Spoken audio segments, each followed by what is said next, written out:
Assalamualaikum warahmatullahi wabarakatuh. Alhamdulillah, nahmaduhu wa nasta'inuhu wa nastaghfiruh wa na'udzu billahi min shururi anfusina wa min sayyiati a'malina. May yahdihillahu fala mudilla lahu wa may yudlil fala hadiya lahu. Asyhadu an la ilaha illallah wa asyhadu anna Muhammadan abduhu wa rasuluh la nabiyya ba'da, amma ba'd. Puji dan syukur atas kehadirat rahmat Allah Subhanahu wa taala, yang mana pada hari ini kita masih diberikan kesehatan, kekuatan untuk melakukan aktivitas kita. Salam dan selawat atas junjungan Nabi besar kita, Nabiullah Muhammad sallallahu alaihi wasallam.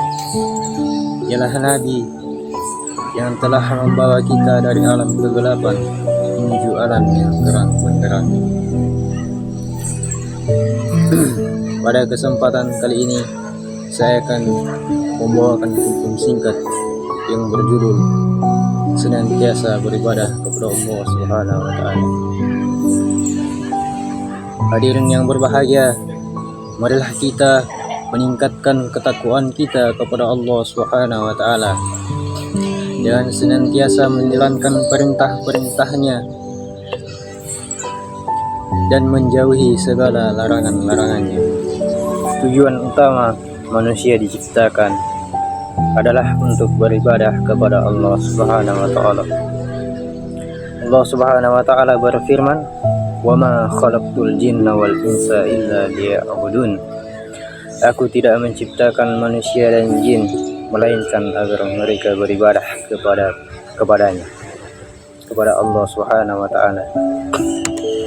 Ayat ini menjelaskan bahwa kehidupan kita di dunia memiliki tujuan yang sangat mulia, yaitu menghambakan diri kepada Allah Subhanahu wa taala.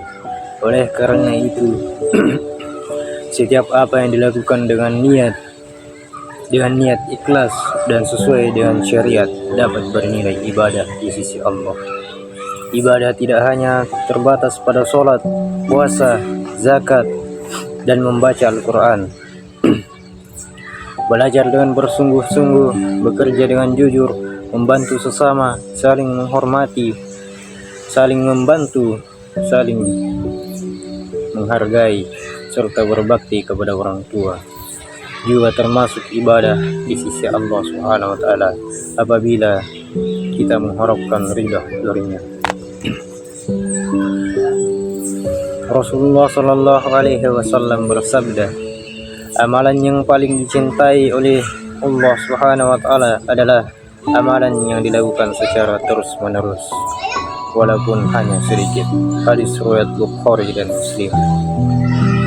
Hadirin wal hadirat rahimakumullah, di dalam kehidupan kita sehari-hari kita sering disebutkan oleh urusan-urusan dunia seperti pekerjaan, pendidikan, dan berbagai aktivitas lainnya.